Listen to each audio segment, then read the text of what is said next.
listening to CaveRadioBroadcasting.com. The words and opinions you are about to hear are of the hosts and do not reflect the management of CaveRadioBroadcasting.com. Good afternoon and welcome to Down the Rabbit Hole. Today is Thursday, September 14th, year of our Lord 2017, and you are listening to a Gen Pop Media production. Just want to start out by saying, as usual, this is the whole idea behind the show is just to get you to do your own research. We come up with some stuff that's pretty reasonable, and we come up with some stuff that's way out of left field, but the whole idea is to get you to open a book, turn off the television. Anderson Cooper is not your friend. David Hooper is. David Hooper is yes, he is your friend. He's just But I will not help you move, just so you know. Well, you don't have a truck, so. Right. Yeah, plus, I'm busy that day. Yeah, absolutely. So, yeah, do your own research, because there are no more secrets, only ignorance. So we want to talk about prophecy today. There's a lot of things going around, a lot of prophetic predictions being made, and there's some definite insanity going on in the world right now. We want to talk prophecy. Dave's all pumped up and wants to talk prophecy. Also, I'm going to hand it over to him and let him lead us in a direction. All right, well, let's start off with other Dave. Do me a favor. You just pull up Genesis 1:14. Ooh, of course. Have that ready to go. Prophecy. It is not technically prophecy it's not, I mean, we associate it with predicting the future. Right. But it's actually communicating the word of God. I mean, prophecy could literally be about history. Right. But in this case, since 1948, once Israel was regathered and formed as a country, prophecy really began, the type of prophecy that we sort of understand today, which is predictions of the future. Because in 1948, that one of the most unbelievable predictions that Jesus Christ made, which is after one hell of a long time, the Jews were going to be scattered and they would be reformed into a nation. Predicted. Right. I mean, it actually began with Daniel 2,500 years before it happened. And it's not like the Bible contains one prediction. It contains about 2,000 of them. Give or take, about 1,500 have come to pass. There hasn't been a mistake yet. And we are heading into a period of time, as Chuck Missler says, where there's more written about the signs, what to look for, what will be happening in the world that will alert the people on earth at that time that they are in the days when Jesus Christ will come back. Now, anyone that has been through at least Christianity 101 or Bible 101 understands that could not happen until Israel was reformed. Because we know once Israel gets reformed, there is one generation left, which is 70 years. And the Bible definitely talks about the length of a generation. Right. And that is when we started to hear all the thank you mainstream media for all of the stories and shows and news programs and the movies about people predicting what they call the end of the world. Some call it Armageddon, some call whatever, the second coming. None of it could begin until Israel was reformed. And I still, I go back to, I don't know how many Christian writers I've come across, these serious guys from the 1700s, 1800s, who were certain, like J.C. Ryle. I know I've brought him up before, so that name should sound familiar. It does. He was writing in the 1860s saying that he knows for a fact Israel will be reestablished as a nation. He knew it. He was laughed at the time because the Jews were at the bottom rung of every social ladder in every nation around the world. They had been persecuted wherever they went. World War II hadn't even happened yet. But he knew they would come together. How did he know the future? Because he understood prophecy. And he understood that there is not a single mistake in that book. Believe me, that book being the Bible, which is actually 66 books. And believe me, I've tried to find them. I was just joking with Cortez that, there's a part of me that loved my old life, which was, it was almost out of, it was a good life. I lived in the city, women and booze and money and good times. It's the kind of thing, it's the kind of life you see on television, and we all sort of, some of us deep down, oh God, that would be, had it. And,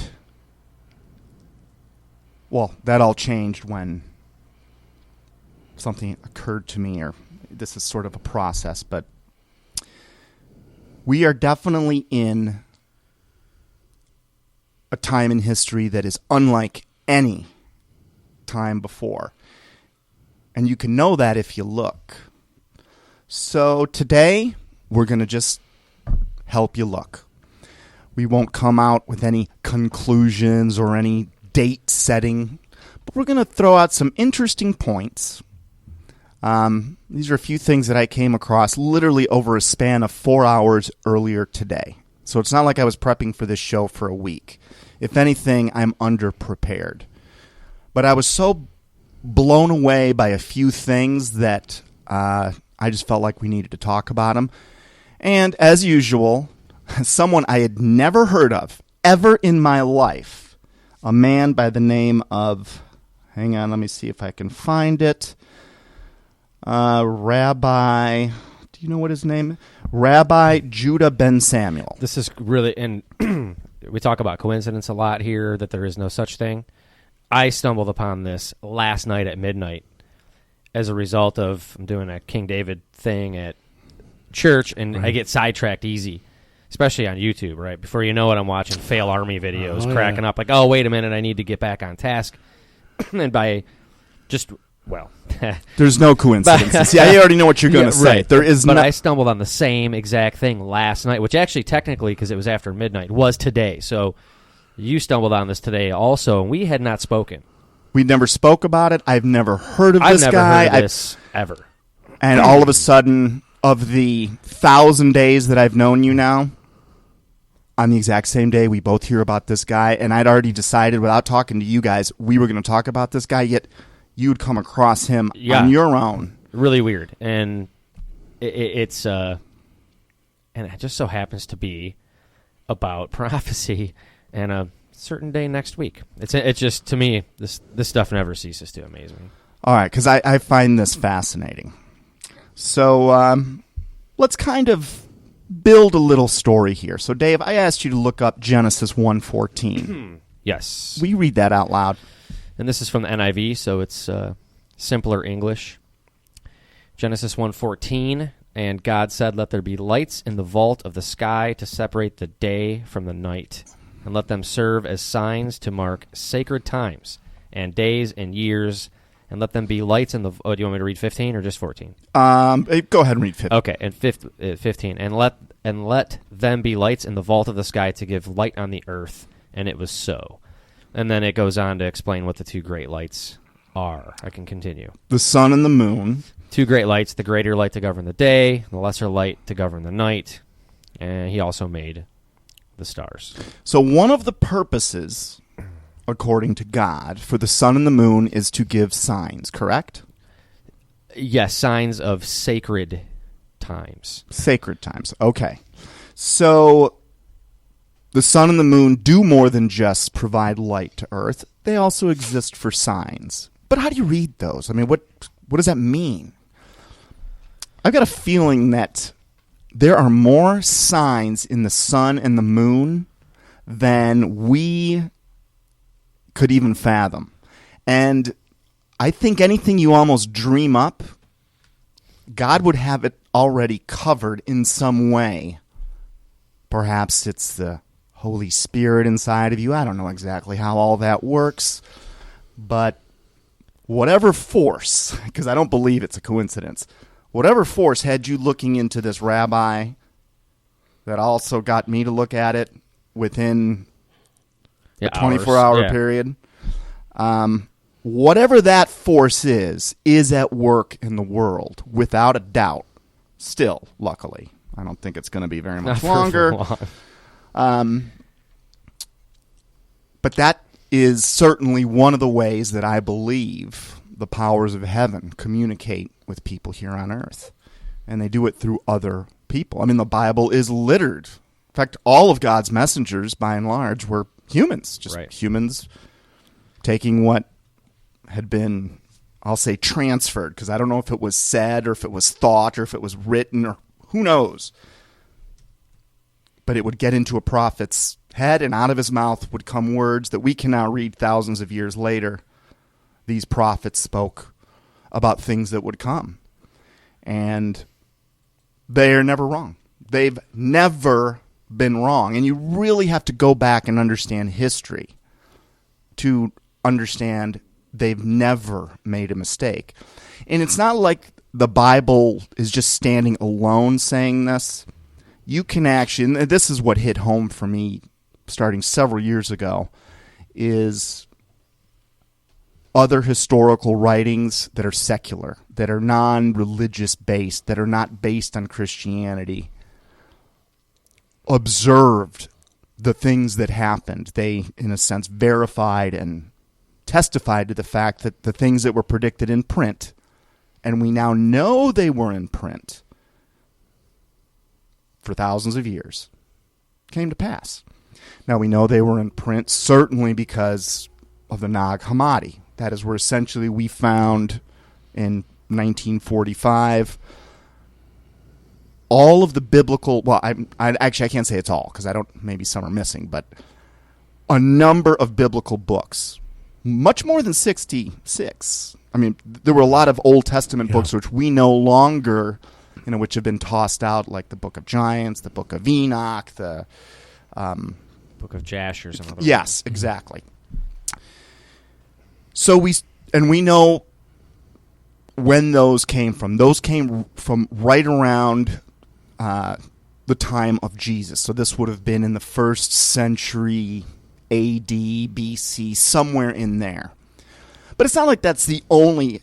that was a staggering find because we found all the books in scrolls complete. I mean, they were all in one place put together. And some of the books that were found in there, ironically, were books like the Book of Enoch, which I personally believe was the very first book written in human history. And the beginning of that book said, we're going to close this book up, and it is not meant to be read until the last generation. It was meant for the last generation. And how funny, we know that the last generation begins within 70 years of the reestablishment of Israel. And what year did Israel get reestablished? 1948. 47. 47, right? Yeah. 47, thank you. 67 was 67 the is Jerusalem. Jerusalem, yeah. Okay, so 1947, and the Nag Hammadi we found in 1945. So right as the Nag Hammadi is discovered, Israel's reformed, and all of a sudden a number of books which were sealed up until the last generation all of a sudden go public after 2,000 years. Again, I think people that think life originated because rock and water mixed and eventually painted the Sistine Chapel will say, oh, that's just a coincidence. Or maybe it's not. So let's look into that a little bit. All right, so in Genesis, the very beginning, God is talking about one of the purposes of the sun, the moon, the stars is for signs. Yeah, important signs. Important ones. All right. Now, we all understand gematria, yes? Do we all know what that is? I understand it, yes. All right, gematria is the, your mic, I don't know if it's on, but There you go, it's better. it is the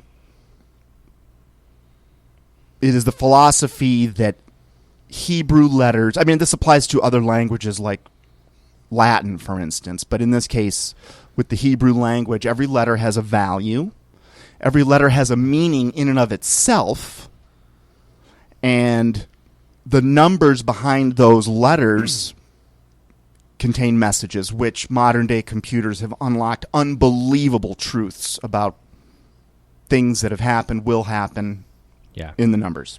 This actually in the Greek language is pretty mind-blowing when you start looking at that, because the New Testament was all translated into Greek. It was written in Greek. So the gematria for Greek and patterns and other things in the Bible, the structure itself is all derived from gematria. So it's the languages are actually, I believe Arabic is this way as well, where they're also numbers. So it doesn't mean a number.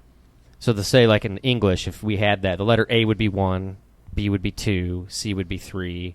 It's not necessarily like that, but that's an example, right? A doesn't mean 1. The value of A is 1. Right. Does that make it kind of clear? So well, that's people one don't of the understand what you're reasons talking about. We talked, this book, the working title of it, the book we're working on, is called the 401 book. Well, why is it 401? Well, that is a code number for Jesus Christ. Now, why is that a code number for Jesus? Well, one of Jesus' names is the Alpha to the Omega. I am the Alpha to the Omega. I am the beginning and the end. Now, what is the gematria value of Alpha? I don't know, 1? 1. Last letter of the Hebrew alphabet is... we call it Omega, but the Hebrew name for it is... It's Greek, actually. Well, yeah, I'm using... That's Greek, but it's the Aleph, that's the Alpha, and Omega, which is the end in Greek, is the equivalent of Tav in Hebrew, the Aleph to Tav. Okay. And what is the numerical value of Tav? Well, I guess it'd be 400. It is. It's 400. Okay, go figure. Okay. Now, so that's one of the reasons this book is called the 401 book, because at the end of the day, it's about Jesus Christ, and that is his gematriacal. Is that even a word? That's his value in gematria. That is one of the numbers of Jesus, his 401. Okay. Now, I haven't tested this completely, but I've tested this on a few of his names. Jesus has many names in the Bible. The Son of Man, etc. Okay. The Alpha to the Omega, you understand. They all add up to 401 in gematria. Very strange. And if you get deeper, and we're not going to make it about this show, but if you get deeper into gematria and you do simple codes like skipping letters, and you read the Bible in every, say, 7th letter, there are absolutely applicable messages all over the Bible by doing sequenced patterns of letter 7 skipping. In the Bible gets utterly ridiculous to the statistical probability that it was an accident or that human beings crafted this somehow. It can't. It's impossible. Mathematically, it's not possible. So, and no one's ever argued that in any scholarly environment that that's not true. And look, we are the children of parents, even if they were Christian. They didn't have access to the computing power we've had today that have actually gone in and crunched some of these numbers, and it's just astounding. I don't want to get too sidetracked on that. All right.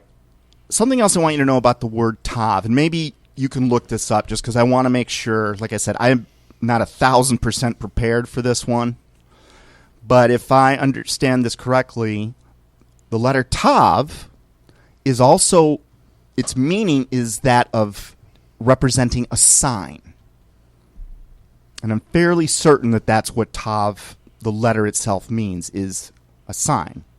And that sign, that number is 400. All right, so while you look at that, just hold that thought for a minute. Now, we had a big eclipse a couple weeks ago, right? Mm-hmm. Everyone went nuts. Can a total eclipse happen anywhere else in the solar system? Can a total eclipse happen right? on Jupiter or Venus or Mars or Saturn? Can it happen anywhere else? I don't think so. Our moon is the only one of the size that could produce something like that. Exactly. There's a relationship between the size of the moon and the sun that creates a condition that's absolutely unique to Earth. So, Do you happen to know, Dave or Howard or anyone, Cortez, what that numerical relationship is? Not a clue. A numerical relationship of what? Between the moon and the sun. Oh, I don't remember. Tell us. Okay. I'm going to. Don't worry. We're going to get to it. Before we get to that, I would just want you to remember the number 400. Tav is... The meaning of Tav is that of a sign. The value of Tav is 400. And Howard, you might need to get on the internet too, or maybe Cortez. What can you tell me, Cortez? What? Let's get the simple one out of the way first. Can you look up right now, Cortez? What is the surface temperature of the sun? And let's just see what's the first thing that pops up on the screen.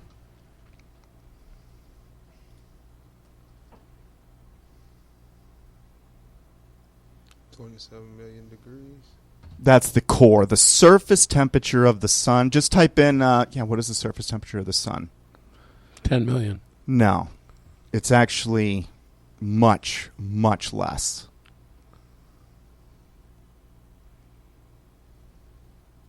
Click on something. I'll give you the answer if we don't find it. Let me show you what came up on mine when I first looked. Let's see. Temperature of the suns is the...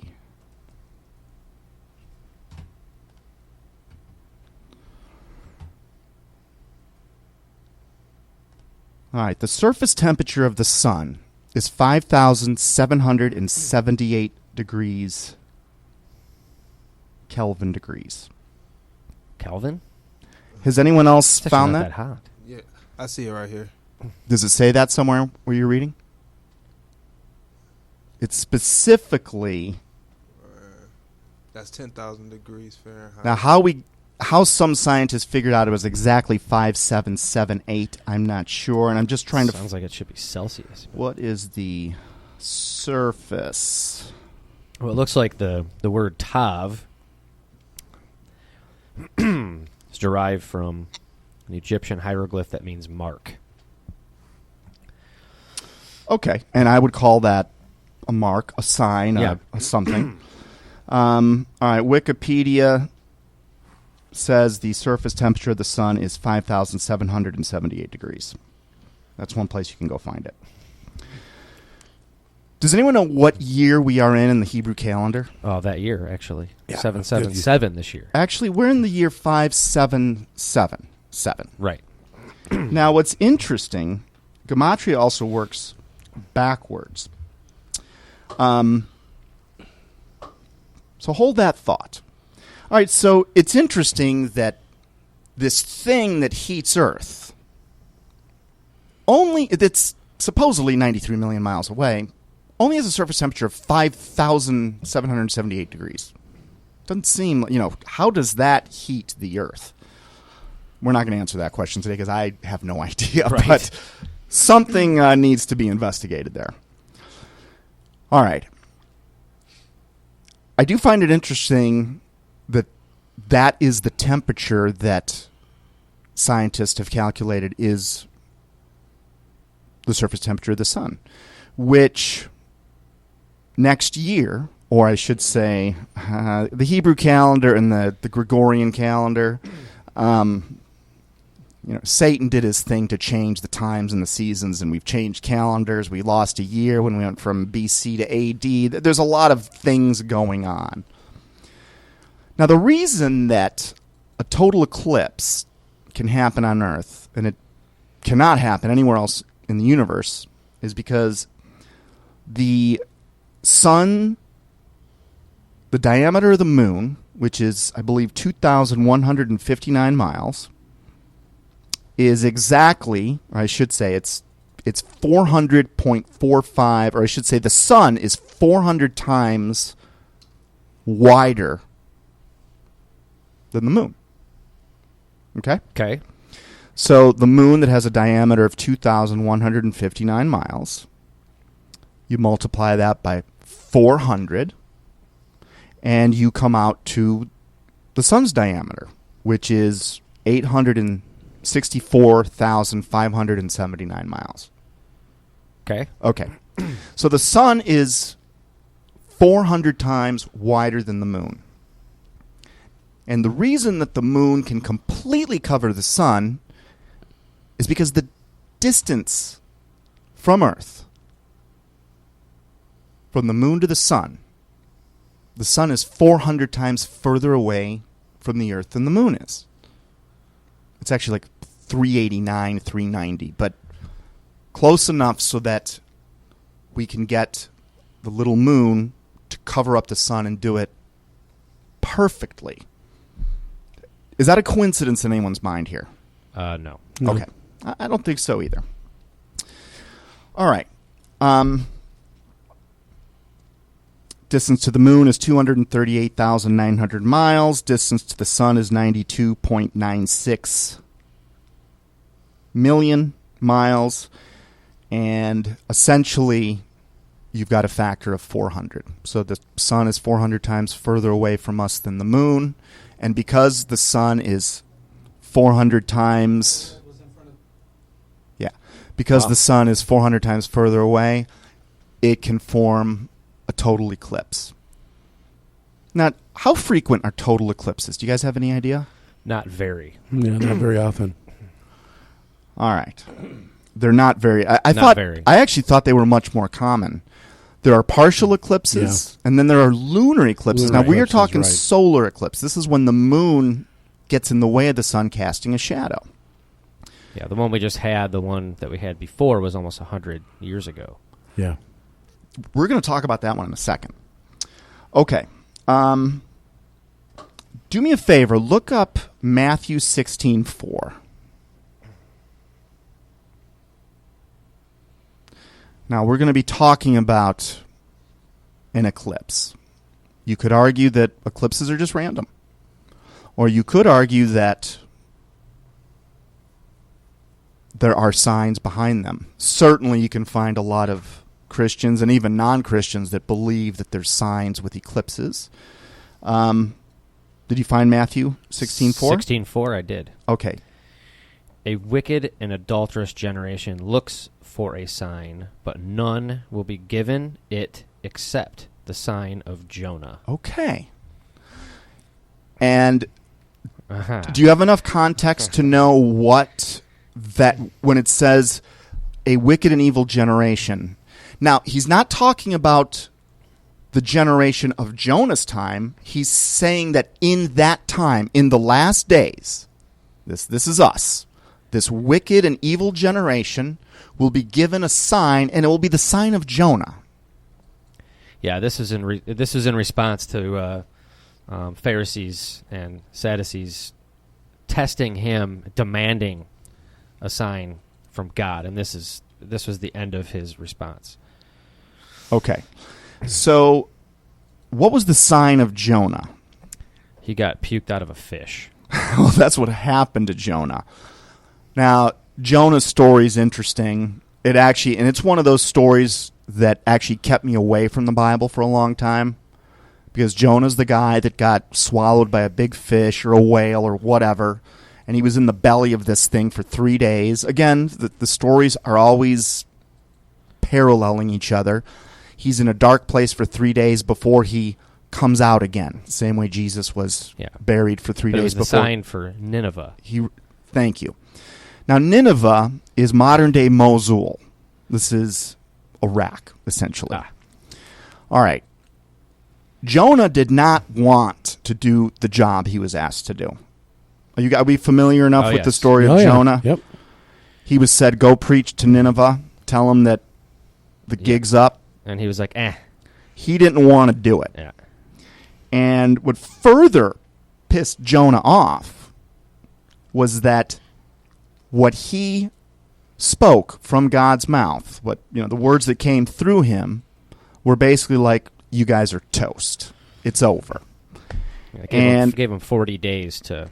He actually wanted Nineveh to fall. Right. Which is interesting. Now, the sign of Jonah has 5 parts. And this I didn't understand. Part 1, now this is going to be between 765 BC and 759 BC. You know, it's about a 6-7 year period. Babylonian Ashur-dan, I think, was the king at the time. There were 5 parts to this sign that actually got Nineveh to repent. And God ended up saving Nineveh, which it really upset Jonah because it made him look like he wasn't telling the truth because God didn't end up dishing out the punishment that Jonah said he was going to be dishing out. So what happened in Nineveh? What did the people do? What was it that got them to switch? It wasn't Jonah's speech. Well, there's an aspect to the fact that he showed up in the belly of a fish that I think is important. I don't know if that's what you're getting at. No, I didn't know this. I didn't know. That certainly could play a part in it. What I was getting at was there were these 5 sub-signs that occurred, and they were, it began with a plague, which hit Nineveh in 765 BC, and it would also end with a plague about 6 or 7 years later in 759 BC. Okay. And I want you to be thinking about the United States in modern day when we're talking about plague, because the Bible is a book of repetition. If it happened to Sodom and Gomorrah and we commit the same sins, it will happen here. If it happened to Tyre and Sidon, that's the way it happened to Egypt. If it happened to Babylon, it's very patternistic. There's actually, it's one of the things that helps bring out the fact that this book is written by, ultimately, or inspired by someone that can see into the future or has access to it. This was not written by men. I mean, didn't come from the minds of men. It might have been their hand on a sheet of paper or on a cuneiform tablet or whatever. Okay. Let's talk about the next 3 signs that happened in Nineveh. Between the plagues, right in the middle, there was a civil war. And I want you to think about where we are in the United States now, because have you ever seen our country more divided, except for actually maybe the Civil War in 1865? No. Have you ever seen our country more divided in your lifetime? No. Not in our lifetime, no. Divided on many fronts, by the way. It's all over the place. I've been saying this for a couple of years that I think the United States is on the verge of a civil war myself. And when you look at what is happening in the militia movement and how there is this massive division that is beginning in the U.S. I mean, we've got people rioting in the streets against Donald Trump, and we've got other people that are believing that he is possibly the savior of America. And we could talk about this on so many different levels. Yeah. The level of hate and the level of violence. They're inventing things to be separated about at this point. That's my opinion, but that's the way I see it. Yeah, they protested Kid Rock for Christ's It doesn't sakes. matter what it is. Next thing it'll be penny loafers, whatever. All right. Now, I didn't put this list together, and I wish I could tell you who I stole it from, but I don't have the guy's name. At least you admit to stealing it. But this was a guy that did some research. And think about where the world was in 1800, 1900. Okay. Because that was a very different world than we live in now. If you pull together scriptures from all over the Bible, here are some of the signs that will specifically exist in the last days. Meaning they will specifically begin to manifest, I believe, after Israel was reformed. Let me just read you some of these, and you guys tell me if that sounds like the world we live in today. In terms of natural disasters, there's going to be an increase in earthquakes, an increase in floods, an increase in hurricanes, tornadoes, tsunamis, droughts, and fires. Check. Societal values. Now remember, in the 1800s, we were still pretty Christian. Every president talked about Jesus Christ. I mean, John F. Kennedy was essentially the last one that, well, some presidents will mention him, but I just don't think they're really of him. In the last days, the society would have flipped closer to a Sodom and Gomorrah. It would be filled with lust, greed, selfish people. Money would be what people praise. People would have idols. They'd be pleasure-driven. Would you say that's more about this generation than any generation in the past? Clearly. Check. Man-made disasters. And yes, I do believe the Bible talks specifically about nuclear It does. holocaust. Read Ezekiel 38 and 39. Yeah, for there is no way that is not about modern-day technology, where you've got, it specifically talks about guys in special suits go walking through these fields around Israel, and when they find a remnant of this particular battle, they can't touch this thing because there's a contamination of some sort. They can only put a sign on it for professional cleaners to come take it, and they bury it west of the city downwind. Sounds to me nuclear. Yeah, I mean, it's in no uncertain terms talking about that. So again, this guy pulling from other places, he said, man-made disasters. First nuclear weapon, when did it go off? The same year we found the Bible at the Nag Hammadi, 1945. Pollution. There would be wars. More war than ever. Does anyone know how many wars are going on right now in the Can't world? keep count. There's not many regions that aren't at war. Right. It would be easier to find a list of countries that are not at war right now. We've been brainwashed into thinking that the United States is this peaceful nation. You know how many countries we've bombed since World War II? No, but it's a lot. Do you guys think it's more than 10? All Yes. of them? More than 20? That's getting closer. More than 30? Maybe. More than 40? Yeah. Yeah. More than 50? I don't know. There's a lot of countries, yeah. It's about 55. Okay. We're averaging one a year. They're all weaker than we are. We're bombing them. That's That's our country. So let's maybe look at the United States from outside of the United States. We're very much like the Romans. We start wars, often with false flag events. We bomb the hell out of places. And what do? Like the Romans did? We amalgamate them into our network.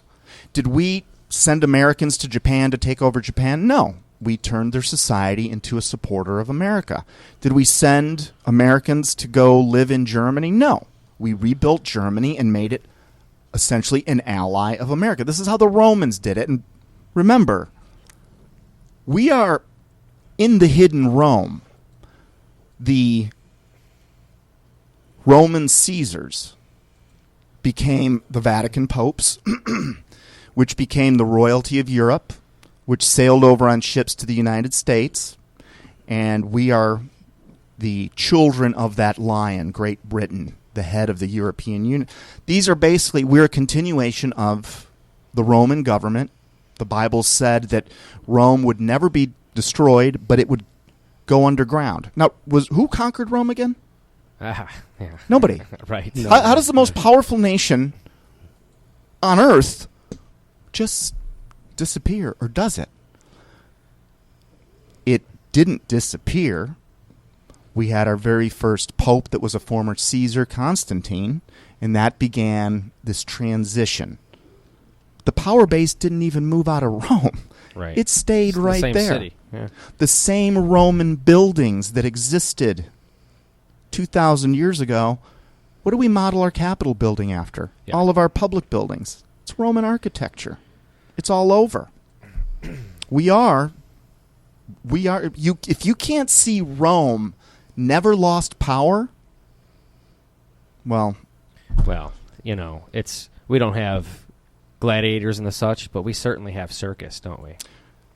I don't know. We have gladiators. Well, we've got football. We've got UFC fighting. that's We love circus. blood sport. Yeah, that's circus. Our military operates the same way.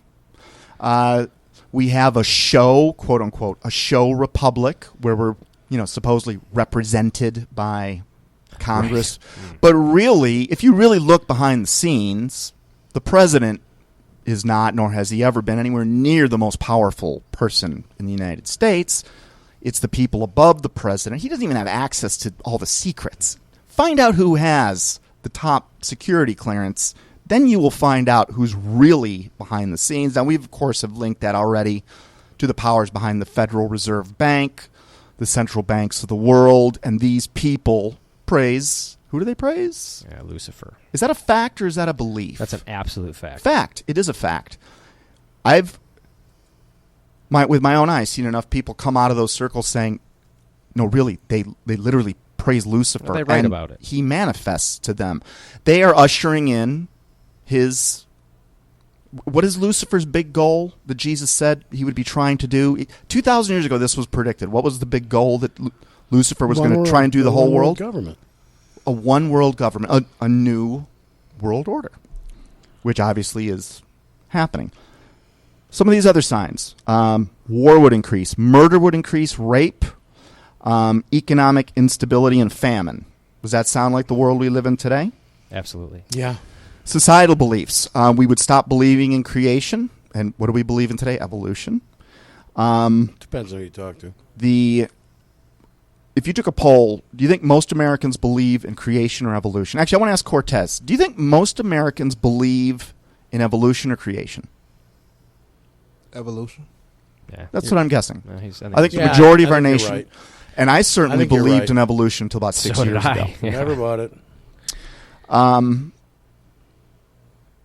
So all these false doctrines were going to be introduced right in the last days. And what have we gotten in the last days? And believe me, from the perspective of Jesus or God, who have been around who knows how long, but certainly at least 6,000 years on Earth, is 150 years anything? It's nothing. Yeah. It's like 2% of that total time. I consider, once we're in the last couple percentage points of this span of time, those are the last days. So what are these doctrines that have been introduced? And you can actually go disprove evolution. You can't prove creation happened, nor can you prove evolution happened. You can't prove either one of them. They are both untestable, and science has killed themselves trying to observe, test, or demonstrate it. Neither can be tested. So either way you slice it, you're going to need some faith somewhere. But there is a difference between them. You can't prove which of those is true, but you can disprove one of them. And this is something that hit me a couple of years ago. When you really look into evolution, it's mathematically impossible. Absolutely. That this it's ridiculous. Simple cell, utterly ridiculous. Yeah, utterly ridiculous. Which Charles Darwin, I suspect he was a 33rd degree Freemason. I suspect he was a praiser of Lucifer. His theory is that this simple cell somehow duplicated itself, and the next thing you know, there's men and women are now here, and we're able to reproduce. And we don't know. We can't even imagine how that got there. But obviously, we're here, so it happened. But what we didn't know in 1859, when Origins from Darwin came out, was that the simple cell wasn't simple. Because what's inside a cell? 15 billion lines of programming code. And if one line is out of place, it's called a genetic mutation. And what happens on a genetic mutation? They die. Yeah, usually you don't live. Okay. Or it can't reproduce at the very least. Don't last, for sure. Now, how the heck did a simple cell get programmed with a 15 billion line code computer program? Well, accidentally? Yeah, it's a lot. Well, it was a random event. Mysterious accidents. Windows has a few million lines of code. It's nothing. That's nowhere near billions. No, it's rinky dink. It has taken 30 years we've been working on Windows. It's filled with mistakes and errors. And what happens if you throw in a mutation into Windows? You throw in an extra line of code. Does it work better? No. It crashes your computer. When you really get your arms around that, you realize that there is no way life here is random. No way. And there's 100 other ways to prove it, but we're not going to get into that. My point is that these false doctrines, it was predicted 2,000 years ago, would be taught and believed by this last generation. Evolution, the Big Bang, man is God. That was a prediction in the Bible, that we view ourselves as God. And you guys, if you ever remember that Shirley MacLaine video where she's on the beach, she's like, I am God. I am God. That there would be many paths to heaven, whereas the Bible's very clear there's only one way to get to heaven, and that's by knowing Jesus Christ. Understand who he is. His identity is absolutely vital to the outcome of your soul. Also in this last generation would stop believing that there's a hell or a heaven, and sin would become somewhat irrelevant. Would you guys say that that's kind of where we are? Yeah. You can always justify things and rationalize. Here's some other things that will be signs of the last days. And tell me if any of these sound familiar to you. This is right out of the Bible. Mass animal deaths, meteor strikes, solar flares, blood red waters. And by the way, have you guys seen the blood red river? Oh my gosh, that's creepy. A lot, actually. Strange sounds. Have you guys ever seen like that massive echoing that hits in different places? People record it on YouTube. They're like, what is that? It sounds like an army of tanks miles away echoing. Something to look up. There'd be strange lights in the skies. Have you guys seen any of those? Yeah. Maybe not with your own eyes live, but right. I've seen them recorded. And sinkholes, too. Lots of those. As if the Just earth, in Detroit alone. from what is inside the earth, it's opening up because something's about to come out. Excessive events, train crashes, plane crashes, bus crashes, explosions, mass murders, bridges, evil acts.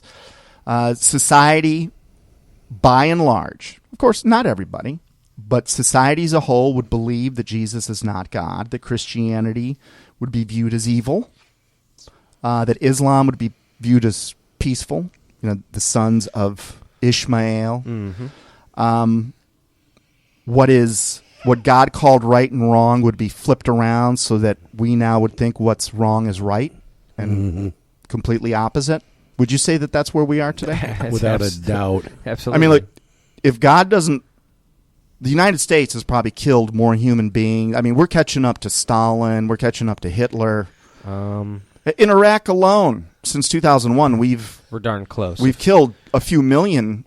These aren't soldiers. These are moms, kids. Yeah, Iraqi citizens. If you include, the abortion numbers in that, we're approaching China.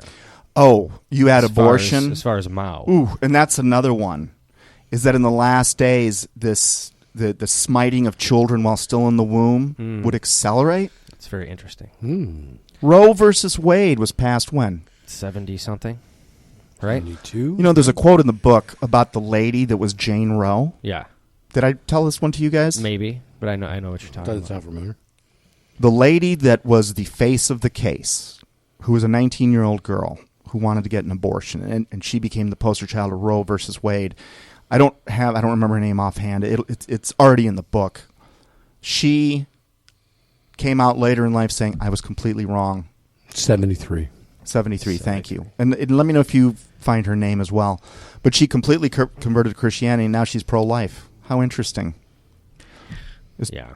When you're weak, I think Satan can use you. Other predictions, the Jews would be viewed as evil. Well, that's going on. And the Bible would be viewed as an allegory. Yeah. That's actually listed as such in a lot of articles I've read.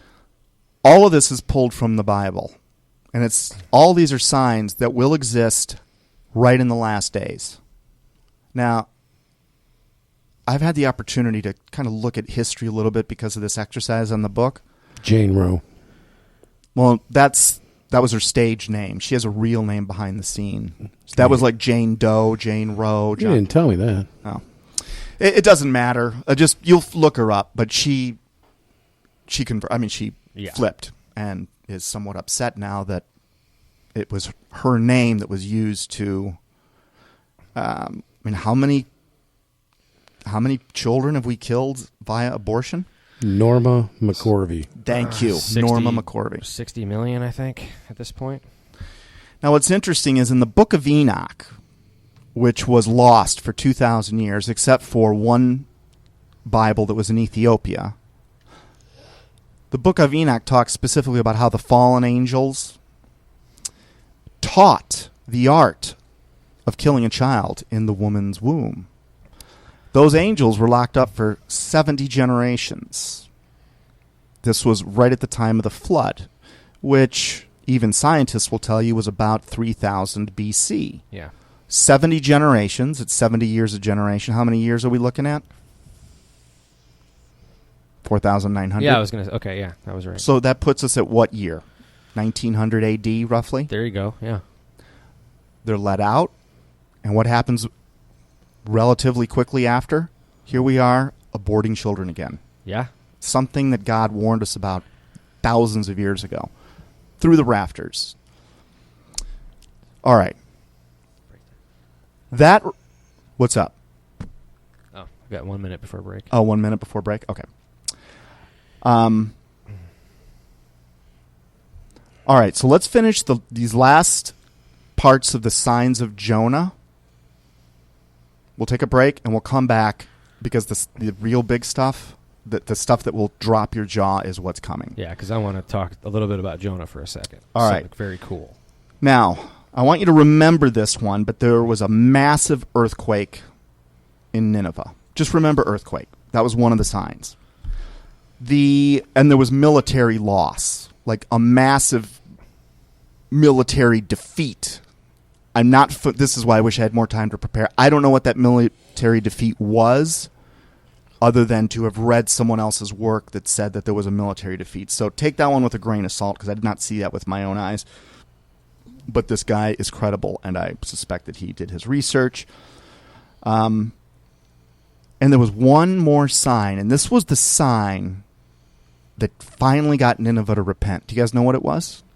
Take a wild guess. I can think of two. Okay. But for one, was it a solar eclipse maybe? Yes, it was. How about that? Oh, my.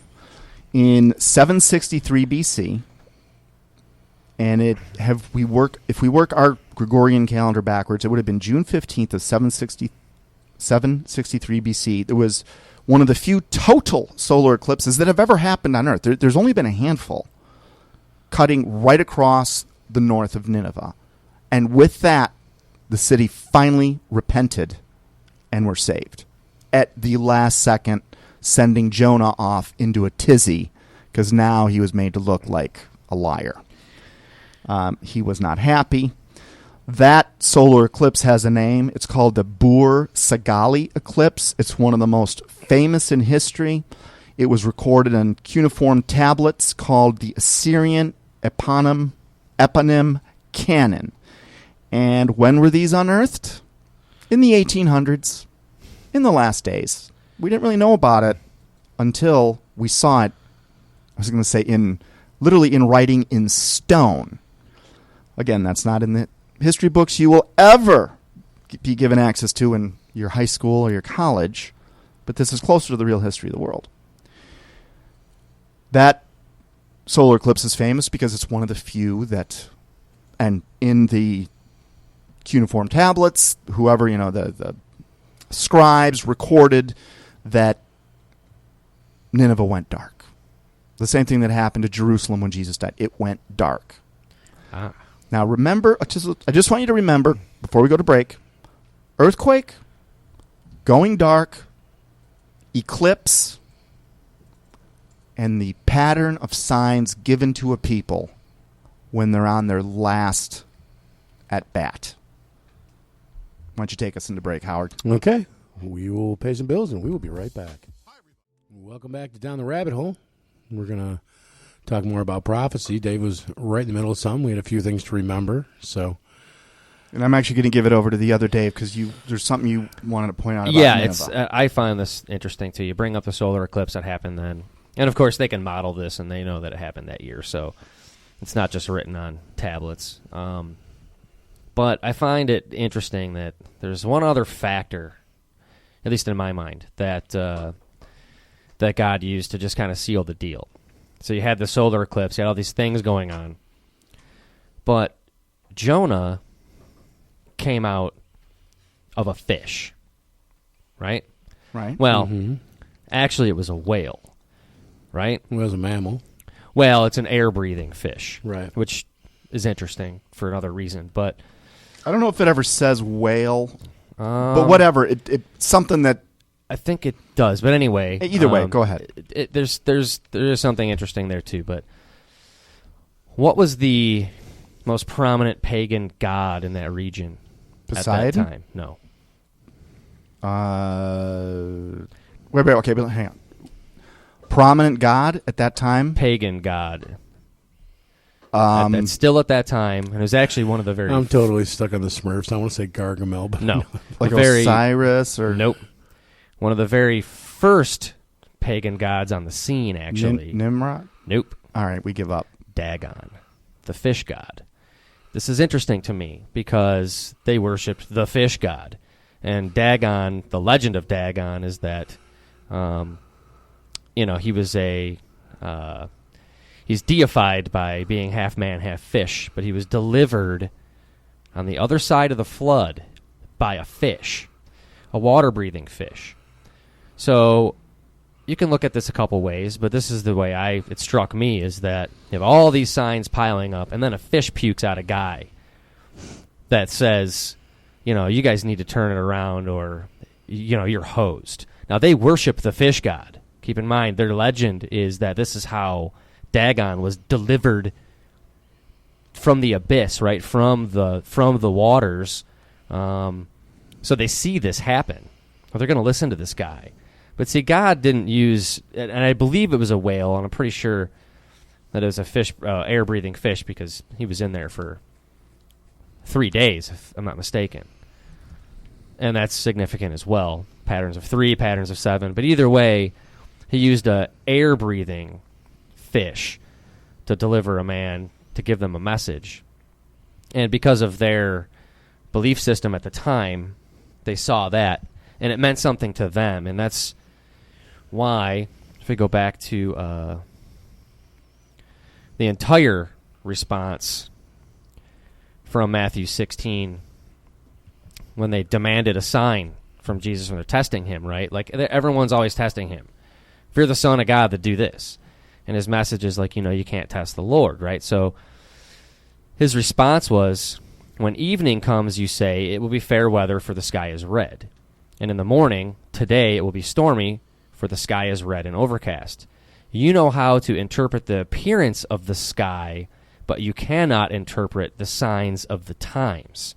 A wicked and adulterous generation looks for a sign, but none will be given it except the sign of Jonah. It's a pretty profound little paragraph right there. They listened to him because he came out of a fish. Interesting. Could be argued. And after he said that, he just left them and walked away. That was what he left them with. So they can go ahead and ponder on that for a minute. I like how he does. I like his style, right? Where he's just like, you guys think about this for a minute. I got stuff to do. And he bolts. It's kind of cool. Yeah, that story is one for me that's one of the stories that I used to think, okay, this is obviously allegorical or metaphorical. But, I've now been 6-7 years studying the Bible, and I've come to the conclusion that, yes, there is allegory in the Bible without a doubt. But I think it is much more literal than we could even imagine. And I now believe this, this is not going to make me popular at a party, but I really believe that guy really was inside of a fish or some kind of thing. Well, according to Apologetics Press, they are quoting the King James Version of Matthew 12:40 that said Jesus referred to Jonah being, and this is in quotes, 3 days and 3 nights in a whale's belly. Yeah. In fact, there are modern-day examples of people surviving being swallowed by a whale. So it's not like this can't happen. It's totally plausible because the cavity of a whale is filled with air. Interesting. So, whatever. Take it or leave it. I mean, I personally am with you on that. I totally believe it. No doubt in my mind that he did that on purpose. Because he figured, okay, these people They'll listen to it. They'll listen to it. They'll listen to a fish guy. If this fish pukes out a guy, they'll listen to that because that's essentially how their God was delivered. Interesting. All right. Well, I want to close out the thought on Tav, and then let's get back into Nineveh. Tav, values 400. That's a sign. The moon is 400 times closer to the earth than the sun. So numerically, there's an association between Tav and these solar eclipses. The number 400 is significant. This eclipse just happens in the United States, August 21st of 2017. It cut diagonally right through the country. I think this was the last total solar eclipse. Prior to that, I believe this was the last total solar eclipse. There was certainly a total eclipse on this date. And like I said, I think this was the last total solar eclipse before the one we had a couple weeks ago. Ironically, it was called the solar eclipse of World War I. It cut through Europe, through the battle, literally through what would be the front lines of the Germans and the Allies. Yeah, well, they weren't called the Allies, the British and the French and Americans soon to be there. An eclipse on the exact same day, August 21st, 1914. This eclipse comes through, which it's called the World War I eclipse because World War I started literally 7 weeks before this eclipse happened. Millions of people died. Literally you could see the path of that eclipse, and that front, the path of the eclipse represented millions of people died in that trench warfare monotony of the day. Coincidence, a sign? I'm not sure. Interesting that it was August 21st, though.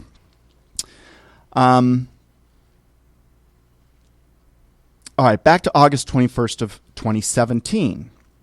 The U.S. eclipse begins at 1716 Universal Time. And I want to say that is sometime, that's obviously in the AM when it begins in, I think, Oregon or Washington, as it makes its way diagonally. And I think it exits the U.S. around Georgia, Florida, something like that. At that exact same minute, the eclipse that begins the United States, begins to darken the United States, let's go to Israel. The sunset on that particular day, August 21st of 2017, began at the same second that the eclipse in the United States began. For the first time in history, both Israel and the United States, arguably the only two nations that have ever been founded under God, were simultaneously dark. It's never happened before. I thought that was interesting. Okay. August 21st begins the Hebrew month of Elul. You guys know what that is? No. It is the last month in the annual Hebrew calendar. Elul means harvest. The month we're in now, that began on the day that eclipse began, we began the final month of the Hebrew year, the month of Elul. When this month ends, the year 5777 will officially end. The first month, coming up in a few weeks, will begin the first month of the Hebrew calendar. And then we officially begin 5778 in the Hebrew calendar.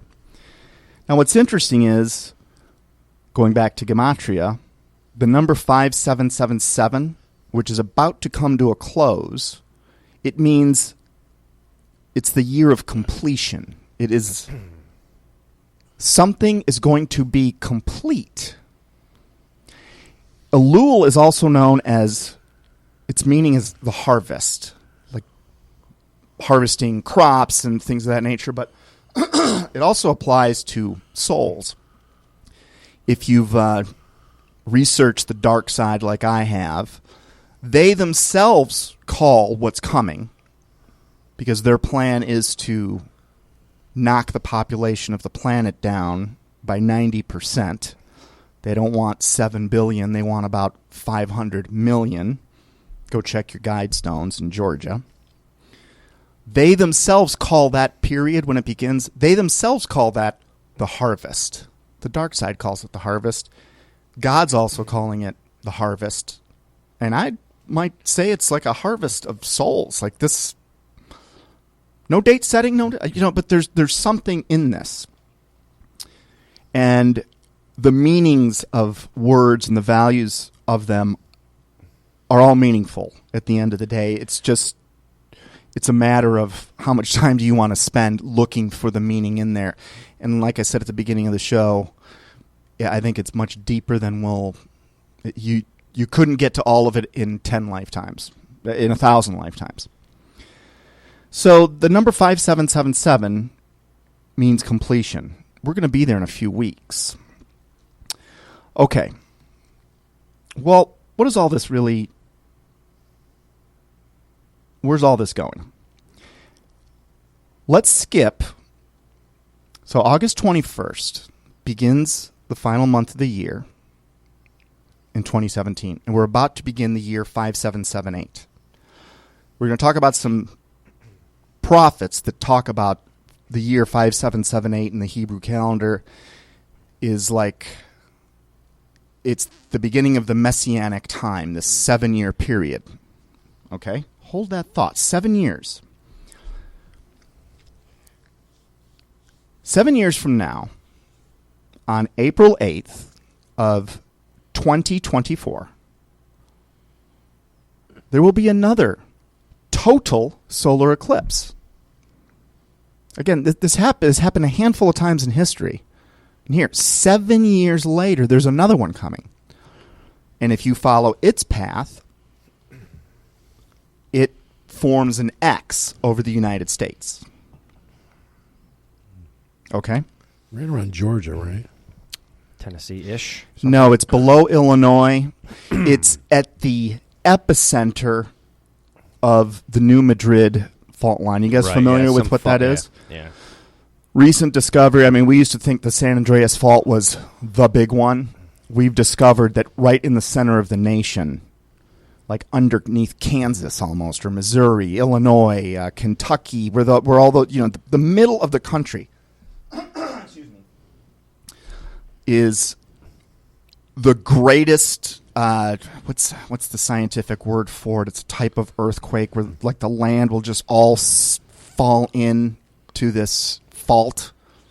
Anyhow, the path of the shadow that will form this X on the United States will happen, we already know, on April 8th of 2024. Well, what's April 8th? It just so happens to be the first day of Nisan. Ah. That is a feast holiday. Again, it's not on April 9th or April 7th, which are meaningless dates. It's 7 years. There's something about that. Go ahead. Something huge about that. A lot of things happened throughout history in the month of Nisan. All right. So when Elul ends in September, we'll officially be in the Hebrew year 5778, which happens to be the surface temperature of the sun, which God said he's going to use for signs. Maybe he got it at the temperature so that some people that look for these signs put it to 5778. This number is significant. I've been hearing that number my whole life, that, something is happening in 5778, which is 20. Essentially, it takes up most of 2018 on our calendar. It means harvest. It means completion. For the first time in history, the two nations under God were both dark at the same time, the same way Nineveh was. And this happened to the second. This wasn't like within a day of each other. This was to the second, not even minutes apart. The sunset in Israel was exactly when the shadow hit our west coast and began moving right through the center. And essentially, something like 3/4 of the United States, pretty much the vast majority of the population, was able to see this eclipse in one way or another. And if you were actually in its path, the skies went dark. Okay. Now, let's go back in history. There was a guy, the one we started talking about at this show, the one I know very, very little about this, except for the few notes I made before I came over here. There was a rabbi by the name of Judah ben Samuel. This is unbelievable. Now, he lived from 1150 to 1217 AD. And in 1217 AD, he makes this prediction. This is 800 years ago. His prophecy is called the prophecy of 10 Jubilees. All right? Do you guys know what a Jubilee is? He has a 50-year period. It's actually a Jewish festival season, is it not? Yes, exactly. So a Jubilee, remember, God works in sevens. And the way the Jubilee is set up is you've got 7 periods of 7 years. And God always in the 7th year, the same way we're supposed to rest on the 7th day, the 7th year wasn't for harvesting. It was for letting the land, regroup, essentially. So after each 7-year period, there's a year of this celebration, this rest. You put 7 of those periods together, and you've got a Jubilee, which comes out to exactly 50 years. So after 49 years of 7 times 7. Then you've got 1 year left to make it to the 50th year. That is the Jubilee. It's like a celebration. Okay. Reason I'm focusing on Jubilees is because that's the time frame that this Rabbi Judah ben Samuel used. So he's talking about blocks of 50 years. Now here's his prediction. He made 4 of them. 3 of them, by the way, all happened. Spot on, by the way. To the day. To the day, yes. To the day. Here's his predictions. Now remember, he wrote this in 1217. When the Ottomans conquer Jerusalem, they will rule over Jerusalem for 8 Jubilees. Otherwise,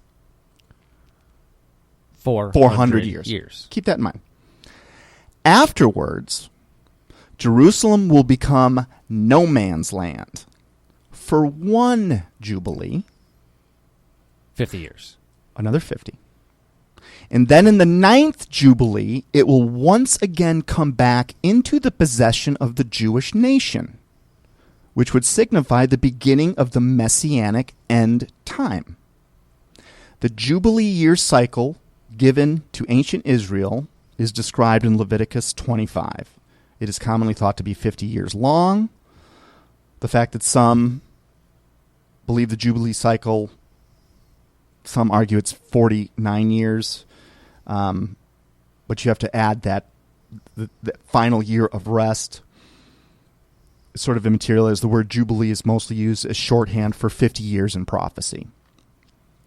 Okay, so he says, when the Ottomans conquered Jerusalem. Do you guys know when that happened? Yeah. Actually, the end of that is a little bit different. The Messianic end time beginning hasn't happened yet. Sort of. There was one other. I have it. Well, here. Let me read this note here. Now, the Ottomans, that is the old name for the nation of Turkey. Right. Now, the Turks conquered Jerusalem in 1517. Yes. Okay. So already this is incredible for me. 300 years before the Turks conquered Jerusalem, here's a guy, puts it in writing, says the Turks will conquer Jerusalem. He knew this was going to happen 300 years ahead of time. Massive prophecy number one. Fulfilled. And that begins a ticking clock. Right. So in 1517, Turks take over Jerusalem, and they're there for how long? 8 Jubilees.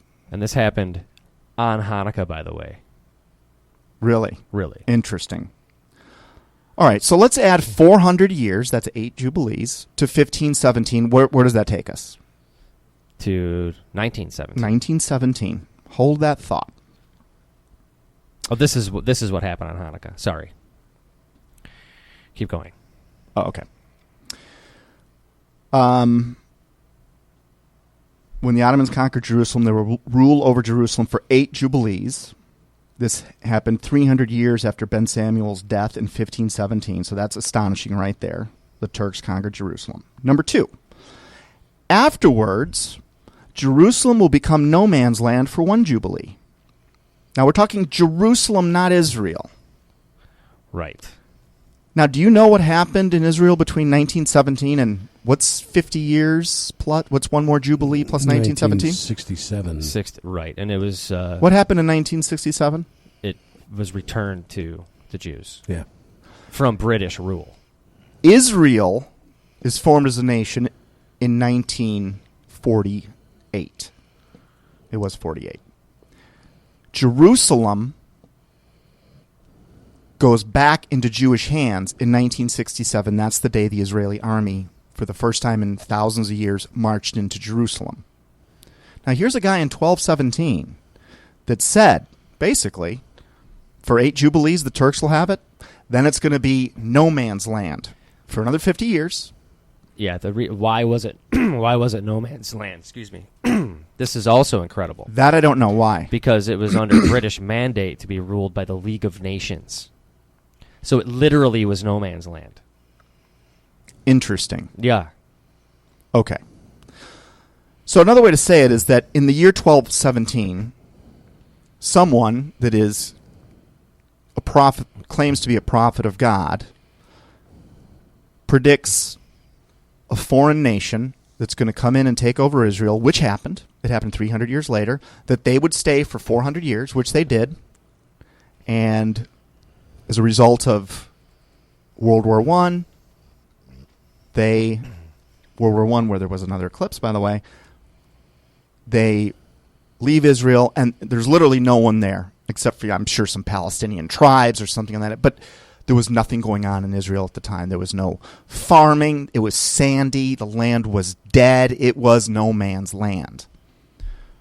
He says 50 years after 1917, the Jews are going to come back, and they do it on that same year, 1967, on Hanukkah, no less, you said? That part I didn't... And, yeah, well, it was the when the Allied troops took back Israel in 1917 happened on Hanukkah. Yeah, because I've got, afterwards, Jerusalem will become no man's land for 1 Jubilee, which means 1917 to 1967. And you're right, the British conquered the Turks, and the League of Nations took the mandate for the Holy Land to the British, which ultimately, I believe it was the Balfour Declaration, which is what provided the land, which would ultimately be the nation of Israel we know today, that would allow them to come back, making Jerusalem no man's land under international law. Okay, so then he goes on to say, then in the 9th Jubilee, are you guys all following me here? Oh, yeah. Mm-hmm. Then in the 9th Jubilee, Jerusalem will once again come back into the possession. Jerusalem Right. will come back into the possession of the Jewish nation, which it did on that year. And this now begins. So it's a 10 Jubilee prophecy. We've now gotten through 9 Jubilees. He has not made a mistake. Israel took over Jerusalem in 1967, and that this would signify the beginning of the Messianic end times. And it was the 6-day war. That was the war that Israel fought to get Jerusalem back in under their control. They get Israel first in 1948. 1967, they finally get essentially the rest of their land back. And by the way, go look to see if there were blood moon tetrads going on. A whole other layer, yeah. Because there was one in 1948, there was another one in 1967, and then there was again one last year. Right. And when does if you're getting to this, there also is a year when his prophecy is concluded. But explain that. What do you mean? Well, when would the end of the 10th Jubilee be?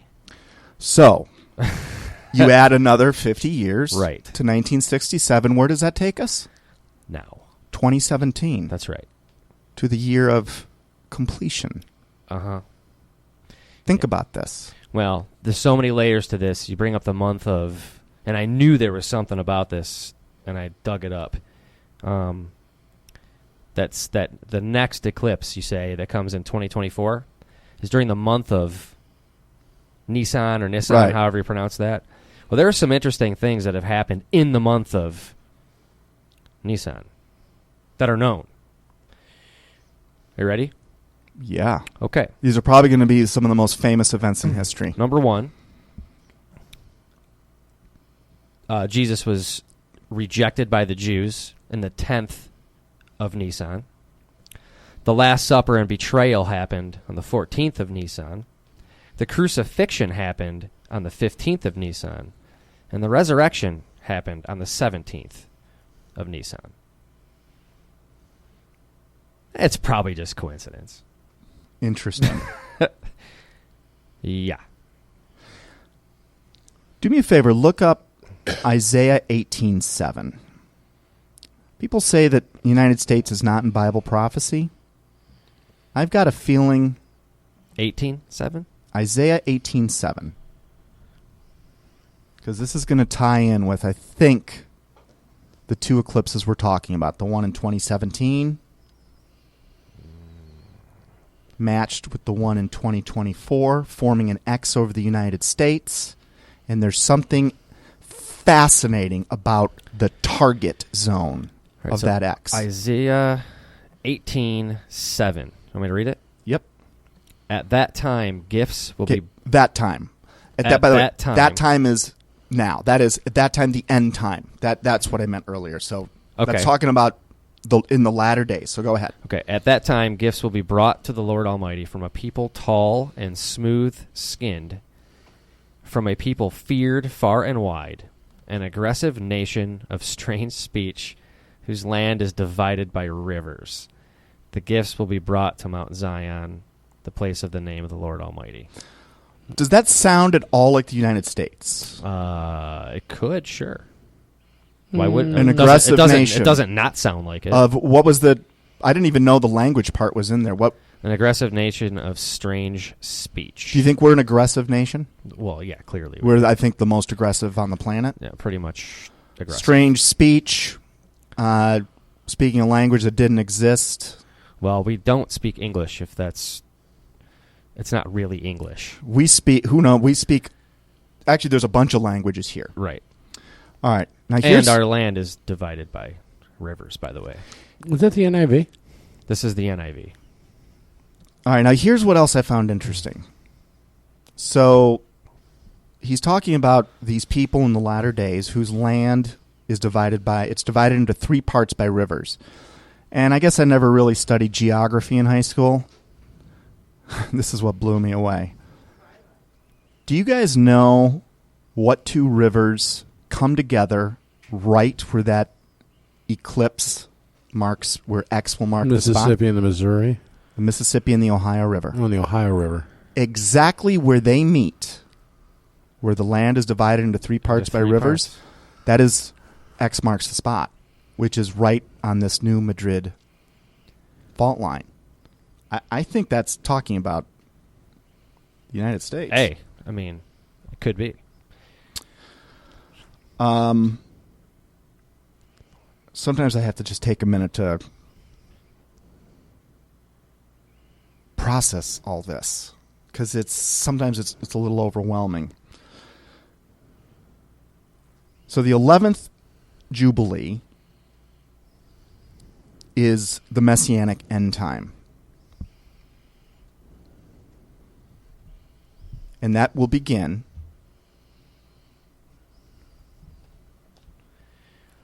at the end of this. That literally begins in 2 weeks. Yeah.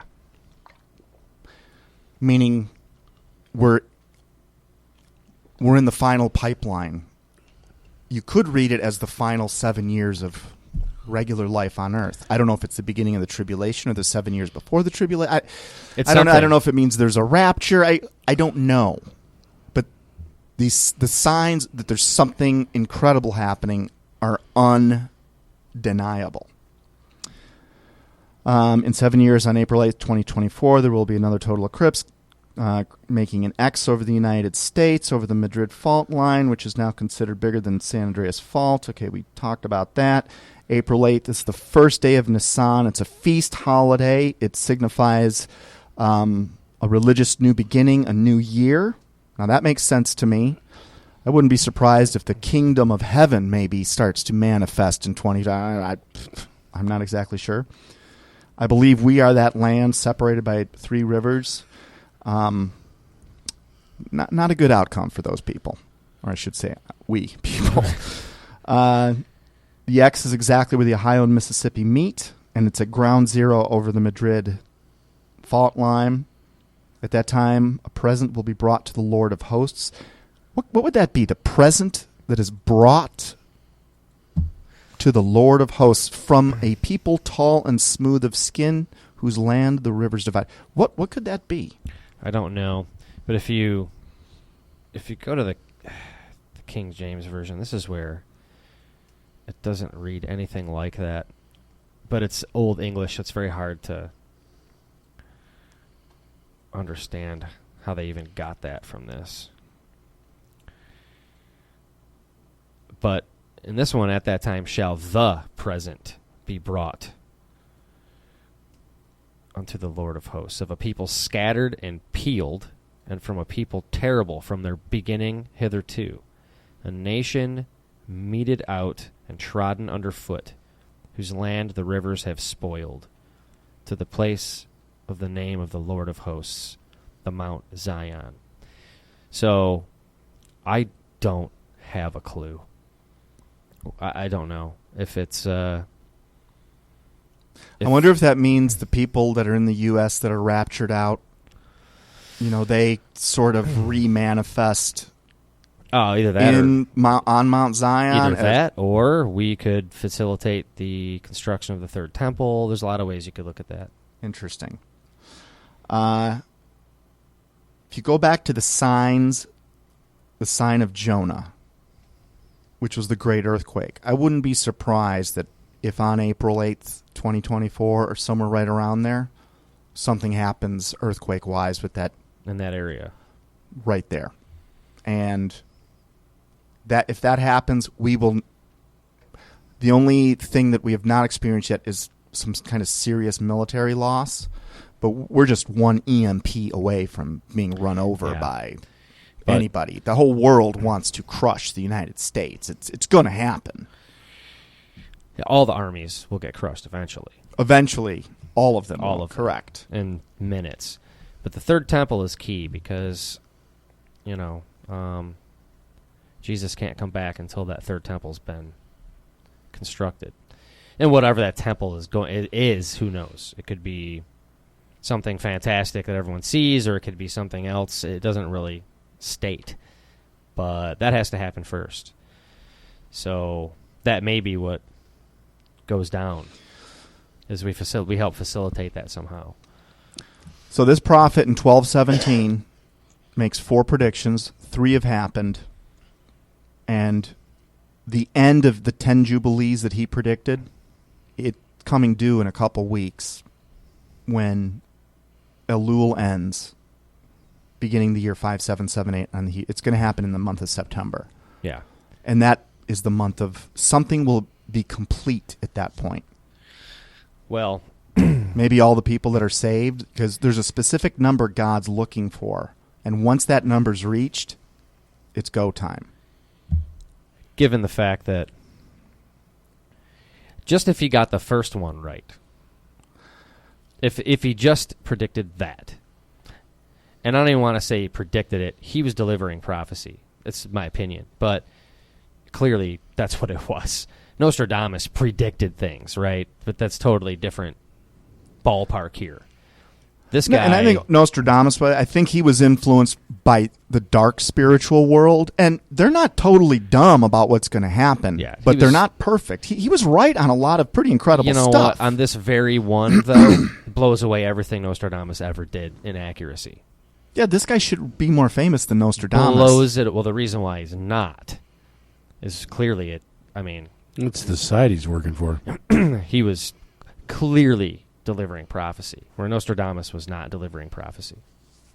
Can any of you predict what nation will invade what nation 300 years from now, and will stay there for 400 years, and then will be booted out after 400 years, and then no one will be there, and then this third nation will... Could you guys predict that without some kind of spiritual help and be right about it? With those kind of timelines, keep in mind, borders shift, nations rise and fall, things that happen to actually create these situations. To even get it right by accident would not happen. But to get it right, but then to get the next one right, and the next one, over an 800-year period,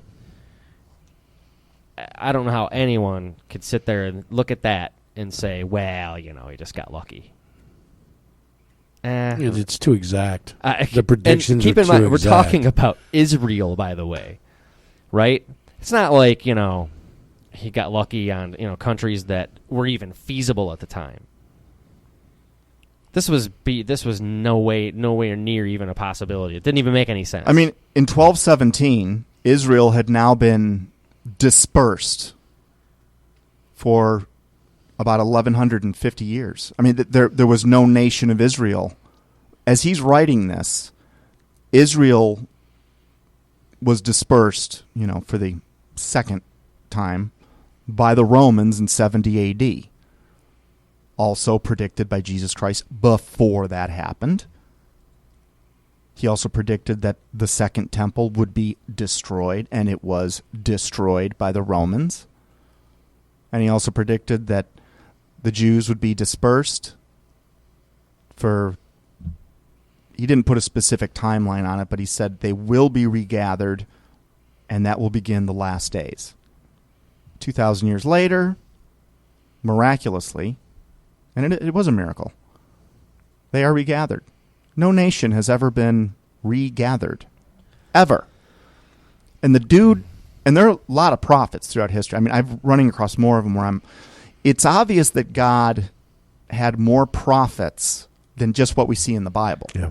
Well, and it also, in his bio, this Rabbi Judah ben Samuel, at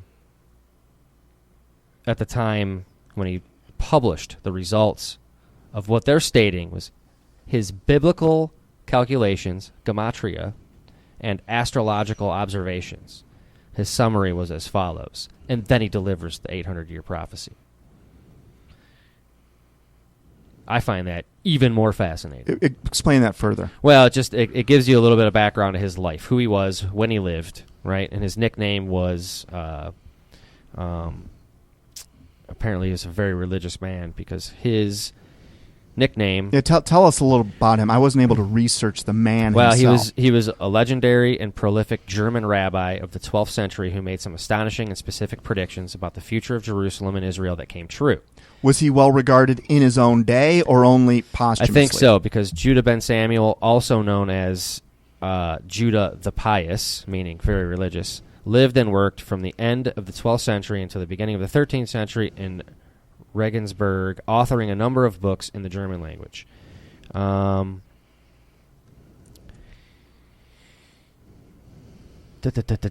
Following the Christian Crusades to the Holy Land between 1096 to 1270, a regular correspondence developed between the Jews in the Holy Land and the Christian West. Thus, for example, the rabbis in Worms and Regensburg in Germany knew that Saladin's Ayyubids, had been ruling the Holy Land since 1187. So at this time, Judah ben Samuel published the results of his biblical calculations, gematria, and astrological observations, and summarized as follows. When the Turks, or Ottomans, who were already a power to be reckoned with on the Bosporus in the time of Judah ben Samuel, conquered Jerusalem, they will rule over Jerusalem for 8 jubilees. Afterwards, Jerusalem will become no man's land for 1 jubilee, and then in the 9th jubilee it will once again come back into possession of the Jewish nation, which would signify the beginning of the Messianic end time. And then this goes on to break that down by years, what a jubilee is, what you just went through. So, just to get, and we go through this on the show a lot, but even just to get that one, again, 1217 he wrote this. Right there, that should draw your attention to him. To get a prediction accurate that happened, I don't know. Let's just say the one in 1917. Yeah. Even the one in 1517. I mean, to get it correct, again, you could try to do the math on that. I wouldn't even waste your time. All right, I'm going to go on a whim on something here. Have you guys ever heard of a rabbi named Meir Halevi Horowitz? Horowitz is a common name, so yeah, I would say no. No. Okay. Now, this man popped up when I came across Ben Samuel. As we were talking here, I'm going to read you an article. I have not read it yet. I'm going to read it for the first time with you right now. This is another Jewish prophet. We're going to close the show out on this. I have a feeling there's going to be something pretty incredible in here. I'm literally reading this. This is the whim. This is on the fly. But this was another prophet. And I do believe God has said, look, God said, test the prophets. They're going to be around in the last days. People are going to be communicating the word of God. He doesn't say, I won't have any. He says, be careful which ones you listen to.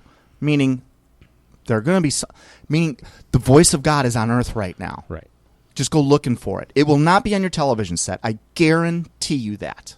That's where you will not find it. Turn off that TV. Here's an article written December 1st, 2016, titled 17th Century Rabbi. Now, this is our friend Horowitz. We're now moving on to a different prophet. 17th century rabbi's interpretation of Daniel's 70 weeks, which lays out the future of man from 500 BC. And that prophecy has been, it's uncanny. It predicted the Greeks, the Romans going hidden. It predicted all of history before it happened. Here it is. The Messianic era of King Messiah begins in 2017. The Messianic era. The prophet Daniel in the lion's den prophetically pondered the time of the end. In Daniel 9:24, it says, 70 septets, or weeks of years, are decreed upon thy people and upon thy holy city to terminate transgression, to end sin, to wipe away iniquity, to bring everlasting righteousness, to confirm the vision of the prophets, and to anoint the Holy of Holies, which would be God, Jesus, to bring everlasting righteousness, and to seal vision and prophet, and to anoint the most holy place. That's what happens in the last 7 years, which very possibly begins in 2017, if these other signs are signs of this last period, which some people would call the tribulation. Here's where it's interesting. It was over 300 years ago that a recently dug up manuscript. It was over 300 years ago that a recent discovery of an esoteric book called the Bet Aked Hakudat, and I'm sure I'm not pronouncing that correctly, was written by Rabbi Meir Halevi Horowitz, was discovered. So this thing's recently discovered, yet it was written 300 years ago. This fascinating rabbi had a strong yearning to understand the mysteries of the ancient prophets, especially the prophet Daniel. One of his favorite texts, which he pondered over its mystical meanings, was the text above, which I just read to you, written by the ancient prime minister of both Babylon and Persia, now turned prophet, that pertained to the end time. He's talking about Daniel, or the end of days and the beginning of the Messianic era, called the era of the King Messiah.